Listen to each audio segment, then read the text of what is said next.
Here's the big challenge of life. You can have more than you've got because you can become more than you are. That's the challenge. And of course the other side of the coin reads, unless you change how you are, you'll always have what you got. I have found in my experience that income does not far exceed personal development. Now sometimes income takes a lucky jump, but sure enough, unless you grow out where it is, it'll usually come back where you are. Life has strange ways. If somebody hands you $1 million, best you become a millionaire quickly, so you get to keep the money. Otherwise, sure enough, it'll disappear. Somebody once said, if you took all the money in the world, divided it up equally among everybody, it would soon all be back in the same pockets. Incredible. Success is something you attract, not something you pursue. Success is looking for a good place to stay. So instead of going after it, you work on yourself. Personal development. See, the major question to ask on the job is not what are you getting? The major question to ask on the job is what are you becoming? See, the big question is not what am I getting paid here? The big question is what am I becoming here? Because true happiness is not contained in what you get. Happiness is contained in what you become. So that's our major subject for tonight, personal development. Of all the assignments Mr. Schoaf gave me at age 25, this was probably the most difficult. In fact, I'm still working on this one. I think it's an unending challenge to see what you can become. Life is known as the big if. Harry Truman once said, life is iffy. How true. And here's the big if we're going to consider it tonight. It's possible to do much better at the marketplace if you go to work primarily on yourself. And that's the theme of our seminar tonight.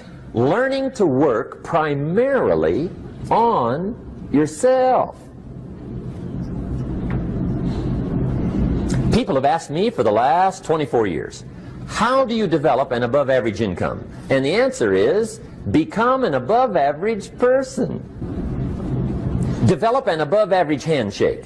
Some people want to be successful, they don't even work on their handshake. As easy as that would be to start on. They let it slide, they don't understand. Develop an above average smile. Develop an above average excitement. Develop an above average interest in other people. Develop an above average intensity to win. See, that'll change everything.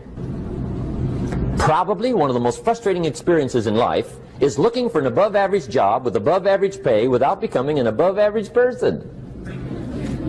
It's called frustration. And Mr. Schoaf gave me probably the greatest clue he gave me when I first met him. He said, Jim, if you want to be wealthy and happy the rest of your life, just learn this lesson well.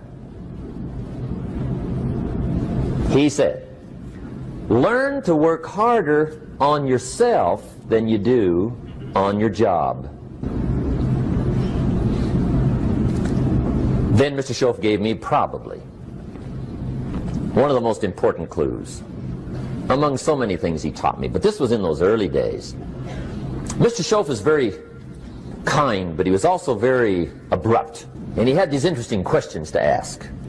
I'm giving him a little rundown one day on how things hadn't worked out for me. He said, Mr. Rohn, I've got the answer for you if you will listen carefully. And listen carefully I did that day and for the next 5 years.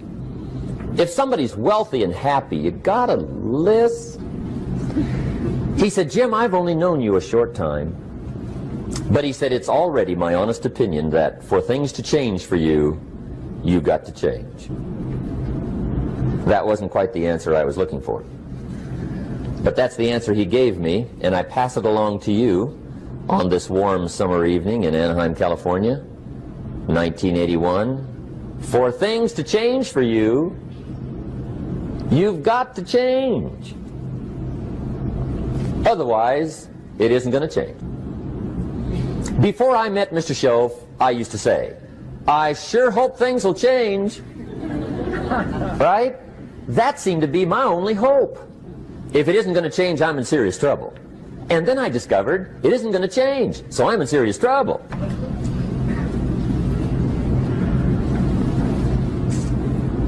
See, I can tell you what the 80s are going to be like. You have dropped into the right place. I did a seminar one time for Standard Oil executives and management in Honolulu. And we're having a conference one day on this big conference table. And one of them said to me, Mr. Rohn, you know some fairly important people halfway around the world. What do you think the 80s are going to be like? I said, gentlemen, I do know the right people. I can tell you. So they all listened very carefully. And I said, gentlemen, based on my wide experience, I can really honestly say to you, in my opinion, in the 80s, it's going to be about like it's always been. Aren't you glad you came? That's inside. I don't pass that around just everywhere. Now, of course, I said that to make a point, but I also said it because it's accurate. It's going to be about like it's always been. It isn't going to change. The tide comes in, and then what? It goes out. For 6,500 years that we know of, recorded history, and probably long before that. So it is not going to change. It gets light, and then what? It turns dark. 6,500 years. See, it's not likely to change. And we're not to be startled by that. If the sun goes down, the guy says, what's happened, what's happened? It means he hasn't been here long, I guess, right? It always goes down about this time. The guy says, well, I don't like that arrangement. Well, you got to talk to somebody besides me, right? It gets light, then it turns dark. In rotation, the next season after fall is what? Winter. Pray tell, how often does winter follow fall? Every year regularly for the last 6,500 that we know of. See, it is not going to change. Now, some winters are long, and some are short, and some are hard, and some are easy, but they always come right after falls. It isn't going to change. Sometimes you can figure it out, sometimes there's no way to figure it out. Sometimes it goes well, sometimes it gets in a knot. Sometimes it sails along, sometimes it gets in reverse. See, that's not going to change. The last 6,000 years reads like this: opportunity mixed with difficulty. That's how it reads. It isn't going to change. The man says, well, if it isn't going to change, how will my life ever change? Answer, when you change. And whether I'm talking to high school kids or business executives, my message is always the same. And it goes like this: the only way it gets better for you is when you get better.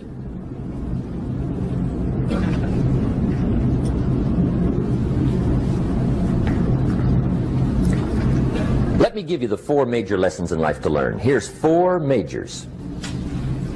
It's good to study the majors. In our weekend seminar we teach, some people don't do well because they major in minor things. You've got to be on the lookout. At the end of every week, end of every month, you've got to check, make sure you're not spending major time on minor things. Okay, we go through that whole series. Majors and minors. Now, let me give you 2 phrases before we get to the 4 majors. This will set it up and you'll see where I'm going. 2 key phrases for your notes. Here's the first one. Life and business is like the changing seasons. That's the first phrase.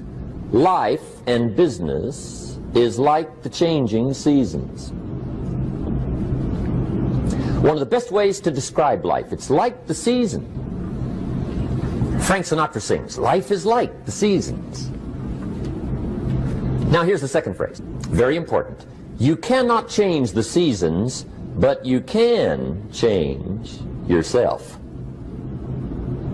You can't change the seasons, but you can change yourself. And see, that's how life gets better for you, not by chance, but by change. Now, here's the 4 major lessons in life to learn. I've got my first book finished, came out a couple of weeks ago. This is in it, the 4 major lessons in life to learn. Here they are. Number 1, learn how to handle the winters. That's lesson 1. They come right after falls, with regularity. Some are long, and some are short, and some are hard, and some are easy, but they keep coming. You must learn to handle the nights. They come right after days. You must learn to handle difficulty. It comes right after opportunity. You must learn to handle recessions. They always follow progressions. For the last 6,000. See, it isn't going to change. The lesson you must learn is how to handle it. And there's all kinds of winters, right? The winter when you can't figure it out. The winter when it all goes smash. The winter when it turns belly up. The winter when it won't work, when you've run out of money and you've got a broken heart. See, those are winter times. There's all kinds. Economic winters, social winters, personal winters. When your heart is smashed in 1,000 pieces and the nights are unusually long, your prayers seem to go no higher than your head. It's wintertime. Barbra Streisand sings, "It used to be so natural to talk about forever, but used to be's don't count anymore. They just lay on the floor till we sweep them away. You don't sing me love songs, and you don't say you need me, and you don't bring me flowers anymore." A song of winter.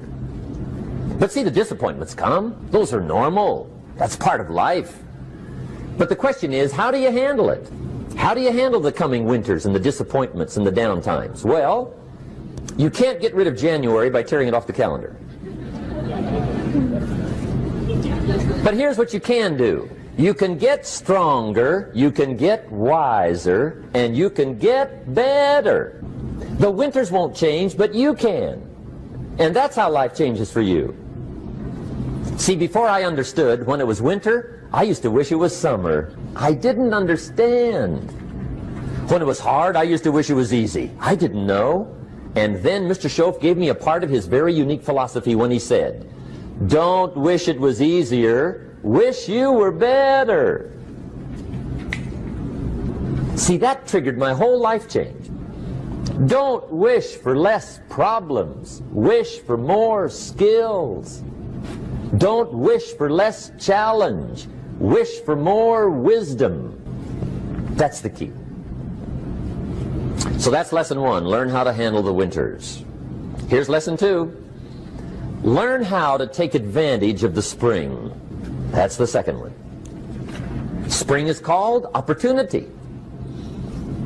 And spring follows winter. What a great place for it. If you were going to put it somewhere, that'd be the place to put it, right after winter. And pray tell, how often does spring follow winter? Every year with regularity, 6,000. You can almost count on it. See, opportunity always comes. Days follow nights. Isn't that terrific? Opportunity follows difficulty. But here's what you must learn to do. Underline these 2 words in that key phrase. Take advantage. Underline those 2. You must learn to take advantage of the spring. See, just because spring rolls around is no sign you're going to look good come fall. You got to do something with it. In fact, you have to get good at one of 2 things in life. Planting in the spring or begging in the fall. Or get somebody to do it for you. See, those are about the only alternatives. Now here's what else you must do. Take advantage of the springs quickly, because there's only a few. Just a handful of springs have been handed to each of us. They don't come forever.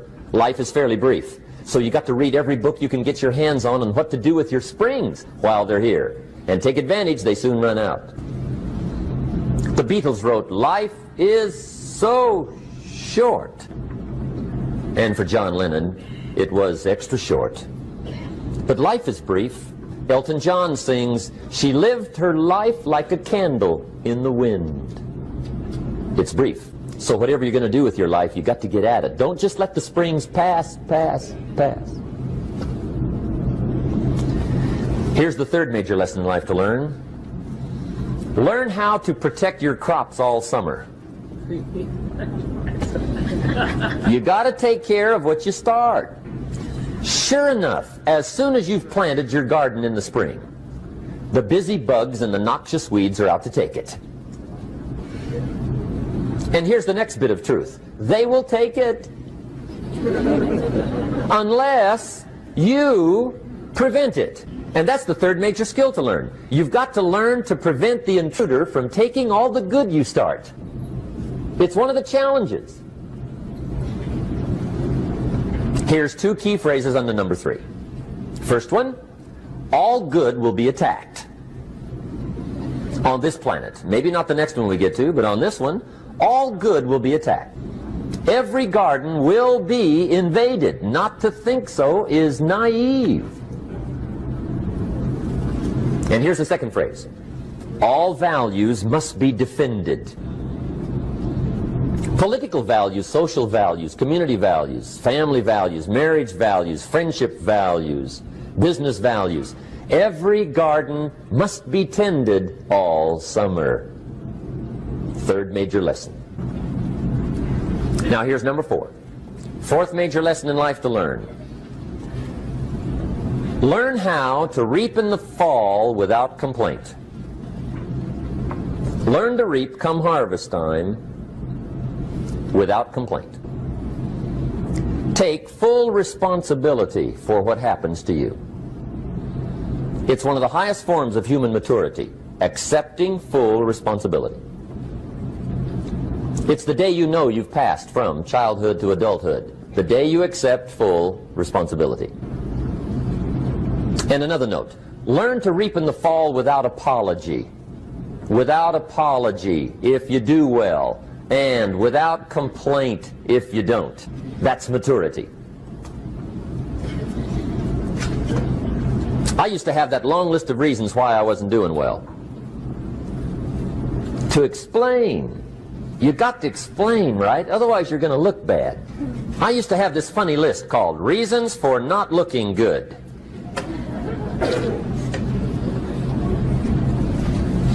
I used to blame the government. I mean, you can believe that or not. It was at the top of my list. I had a lecture second to none. The government. That was on my list. I used to blame taxes. Look what you got left after they take everything. And they expect you to do well. That was on my list there.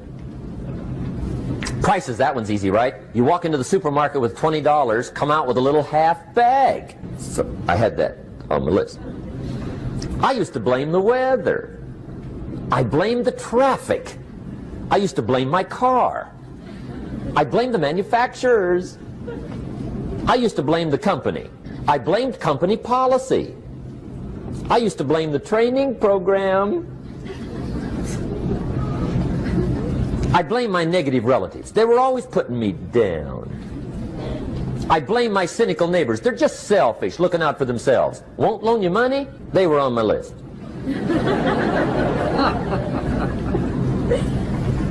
I used to blame the economy. I blamed the community.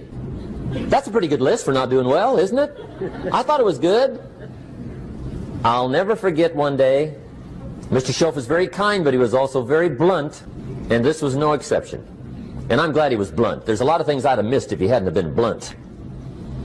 One day, with sort of a curious look on his face, he said, Jim, just out of curiosity, tell me, how come you haven't done well up until now? Excellent question. I thought, well, so I won't look too bad, I'll go through my list. And this list I just gave you, I put that on him. And he was very patient. He let me go through the whole thing, the government, the weather. I went through this whole thing. When I finished, he looked my list over very carefully. He said, Mr. Rohn, big problem with your list. You ain't on it.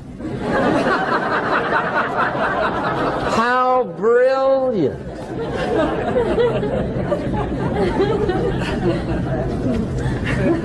When I went to work for him a few months later, I learned very quickly to tear up my list, reasons for not doing well, and I threw it away. And I got me a fresh piece of paper. And I put one word on it. Me. There's a black heritage spiritual that says it's not my mother nor my father, nor my brother nor my sister, but it's me, oh Lord, standing in the need of prayer. See, I used to blame everything outside. And then let me give you a little philosophy that helped turn my life around. For your notes, here it is. It's not what happens that determines the quality or the quantity of your life. It's not what happens. And the reason is because what happens happens to about everybody. No different. The sun went down on all of us last night. A common event, a happening. And I found out that the same things can happen to two different people. One gets rich and one stays poor. Why is that? It's because it's not what happens, but rather it's what you do that changes everything. So that's a key phrase. It's not what happens, it's what you do. What happens is about the same. You might put that in parentheses here. Same. What people do, that's what's different. Anything can happen, right? Everything can happen. I've heard all the stories. I've been one of the stories. Hey, we could all tell stories all night long, right? Happenings. Anything can happen. Have you heard of Murphy's Laws? Anybody here heard of Murphy's Laws? Okay, most of you have. Murph had these laws. One of them was, if anything can go wrong, it will. That's one of Murphy's Laws. He was not one of the great positive speakers of the day. But anyway, it's still true though, right? Anything can go wrong, everything can go wrong. For sure. I've fallen out of the sky so many times. Once to the tune of a couple of million. Devastating. Took me a while to survive that one. Now, it wasn't all that much, but it was all I had. Right? I mean, that's when it's much, right? When it's all you got. If you got 3, 2 go, you got 1 left, you ain't looking that bad. But when it all goes. Has anybody been there when it all went? Anybody? Come on, the rest of you liars. Go ahead. Hey, we've all been there, right? When it all went. Of course, it used to be a long time ago, right? When you ran out of money, got to 0, you were all through. Heck, now you can whistle right on by 0, right? I mean, they will bury you. That's what they will do.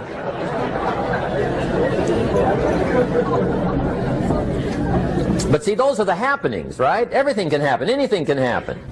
But it's not the happenings. It's what you do about it. Somebody says, yeah, but you don't understand the disappointments I've had.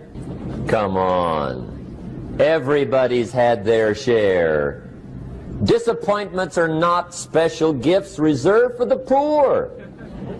Everybody has them. The difference is what you do about them. It's not the weather. I used to blame the weather, and I discovered it rains on the rich. So see, that won't help. 2 men wake up one morning, there's a rainstorm on. One of them looks out his window, sees the rainstorm, and he says, wow, what a storm. With weather like this, they can't expect you to go out and make sales. He stays home. Same morning, the other guy looks out his window, sees the same storm, says, wow, what a storm. But he says, you know what, with weather like this, what a great day to go out and make sales. Most everybody will probably be home, especially the salesman.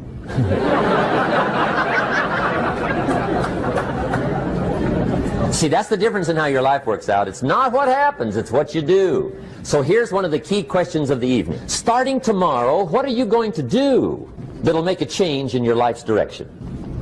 Good question. What are you going to do starting tomorrow that'll make a difference? Now see, if you don't do something starting tomorrow that'll make a difference, guess what? It's gonna be the same. And see, that way you can guess what the next 5 years are going to be like. Look at the last 5. Because the next 5 are going to be like the last 5 unless you, major key, tomorrow, change it all. Or change a little, or change something, or don't change. It's choice time. You can do whatever you want. But it's nice to know any day you wish you can change your whole life. What can you do starting tomorrow that'll make a difference? Good question.